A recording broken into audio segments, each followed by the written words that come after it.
Good afternoon. Welcome to episode 10 of the Blue Army podcast. Here with Mark Hone. People, all right. So, 3 points. Forgotten how it feels.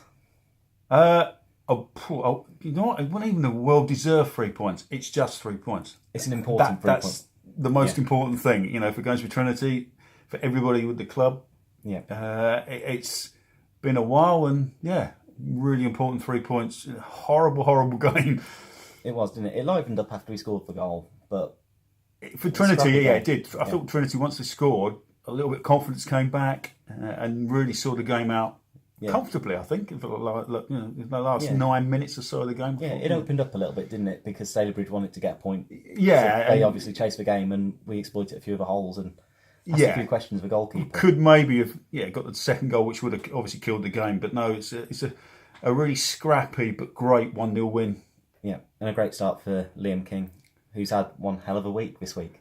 I mean, I spoke to him before the game, did the interview with him, didn't we? And what a strange week for Liam King as a player and as a manager. Yeah, from having to sort of, last week we were talking about the sort of news that was due to break, about him having to sort of, announce his unavailability, so to speak, for the rest of the season, to, going along as a supporter to watch the team.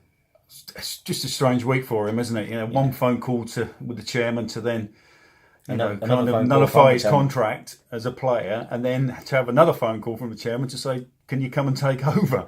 A strange week for Liam. As if it wasn't testament to the man anyway that he was tearing his contract up and saying, "Look, I don't want to take any money out." The fact that he's come in here and he's doing his best to steady the ship and keep the playoff dream alive, and still not taking any pennies out of the club. Yeah, I mean, I've known Liam for a few years now. Obviously, went to watch him at North Ferriby a lot. Obviously, my son played there, and he seems to be an honest guy that knows non-league football at this level, and maybe the league above.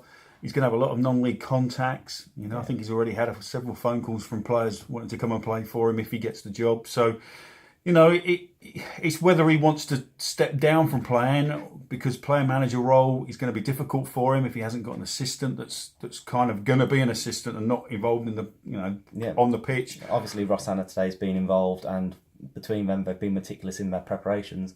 But Ross has surely got aspirations to continue playing. Yeah, we spoke to Ross very quickly. Well, I did after the game, and he wants to get back on the football pitch there. So they can't both be on the pitch, be an assistant manager and player manager. So it's going to be tricky for Liam. It depends on who he wants to get in. If he does want to get anybody in as assistant manager, you'll see who going in as assistant manager. Well, I wouldn't say no to it. I know Liam. I don't know him obviously that well, but certainly if he wanted somebody to shout and ball at his players from the sideline and have a little bit of tactical nous, then I'm seeing what Trinity. Yeah, I've got my UEFA B, so I can certainly, if he wants me to be a backup, then potentially. But we'll wait and see. I like working for the BBC and doing my report and stuff. So exactly, we'll see. So it'd take a decent offer to prize your way. It would, yeah. But looking at that, also lots of options, plenty of applications coming in. We spoke to the chairman before the game, and he was very positive about the quality of applicants that he's receiving. And it's just really a bit of who's out there, what do you want to see? And you did ask him that question. You said, "What sort of manager are you looking for?"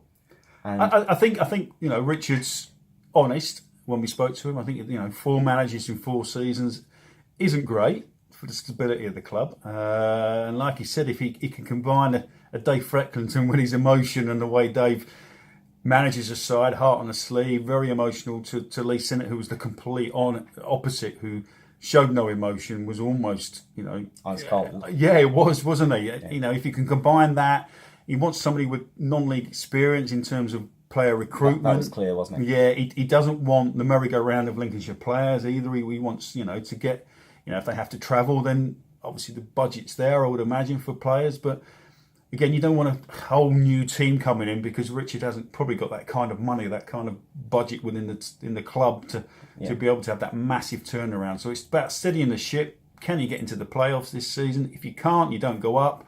It's not the end of the world, and you build again in the summer. But it was an interesting and very honest conversation with Richard Kane, and it's on YouTube, so people watch it, because he's an honest guy, Richard, and I like him a what lot. he's looking for. Yeah, I like him a lot. And, we spoke about Dave Newton at Boston. Two really good, genuine chairmen who are decent people.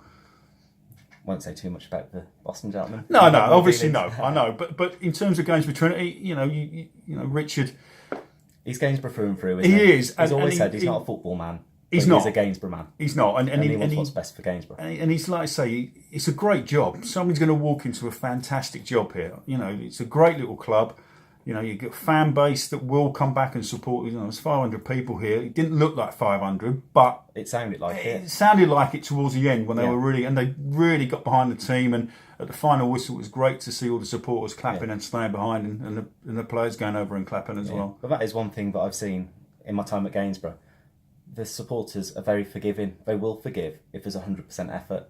That wasn't present in the last couple of home games. No. Tuesday, you were probably quite right to be booed off if you were a player for Gainsborough Trinity on Tuesday night. You couldn't argue with that. But certainly today, I think the endeavour was there. Not a lot of quality. It was organised without being... Every player to a man knew where they needed to be, what was expected of them. Defensively, it was much better today. Much better.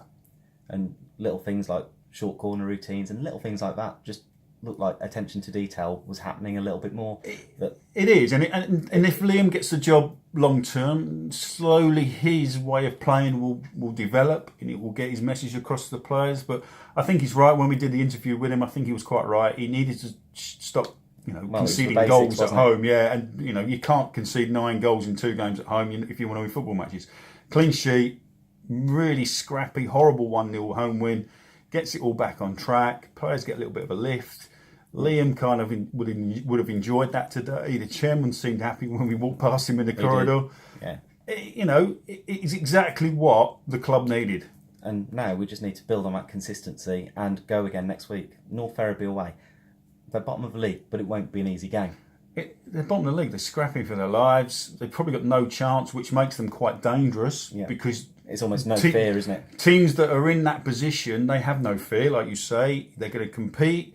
And teams like that always cause 1 or 2 strange results. So, they've got who are fighting for their lives, face turn South Shields over in midweek. Exactly. So it can happen. So Gainsborough have got to just be on their mettle. Don't do anything silly, certainly in the first 20 minutes, to give North Ferriby anything to hold on to. Yeah. And just slowly grind it out, like they've done today against the Stalybridge side that were... Stalybridge always horrible to play against.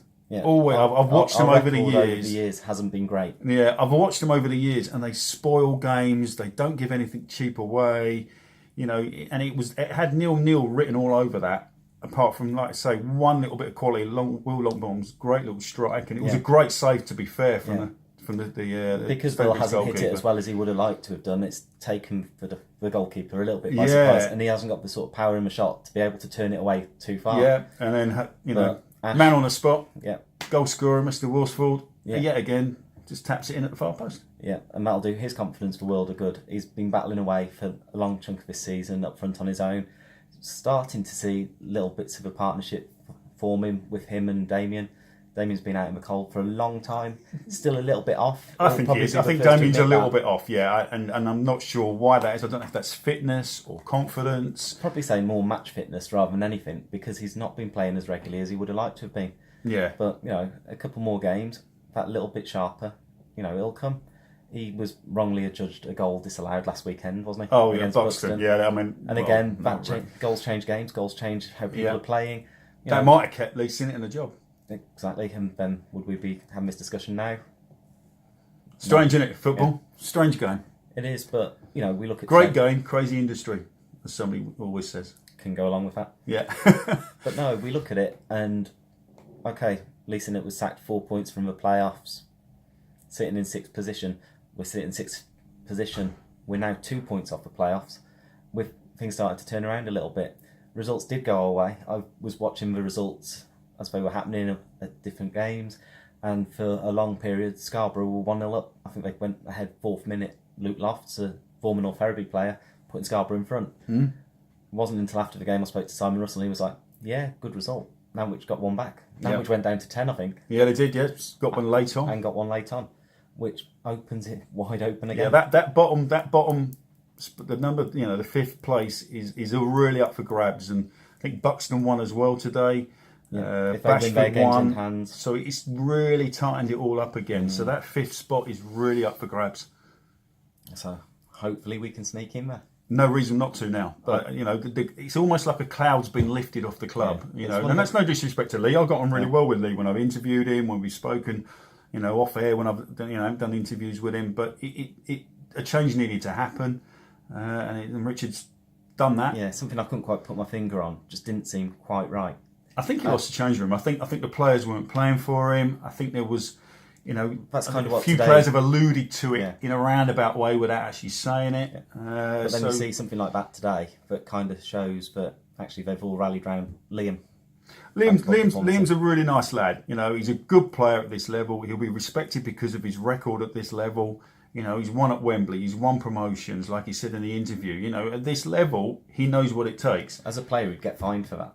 Talking about his promotions and his Wembley appearances. Yeah. He'd get fined for that. But I suppose as a gaffer, he's allowed to say it. At the moment, he's not getting paid, so how do you take money off him? Well, very true. So it's a bit of a give me. Yeah, exactly. He's got He'll that probably chip licence in to anyway. He's that kind of lad. He'll just chip it in anyway.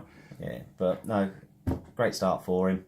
And Rome wasn't built in a day, but He's gone back to basics. He's obviously, you know, we spoke to Joe Maguire after the game, and you know, be solid, be a defender. You know, don't worry about hitting 50-yard diagonal balls that goes to the wide player's feet. That's nonsense. Just defend properly, and that's what they did today. To be fair, the defensive unit was much better. Nielsen had a much better game. Ben Gordon was solid. Nathan Stainsville was solid. Yeah, back and to what we've come to expect from Nathan Stainsville. Yeah, he didn't do anything. His performances have dropped a little bit below in the last couple of weeks, but today, you know, Yeah, he did what he needed to do, and Joe Maguire was, you know, head and shoulders. I thought the best defender on the pitch. Apart from his one little mistake, we tried to do a drag back and he got caught on the ball. He got a yellow card for it. But we'll excuse that because a couple of clearances were excellent. yeah, getting across that near post, cutting it out. Yeah, especially outside of his while it right was foot, 0-0. back to where it came. Yeah, it was good defending.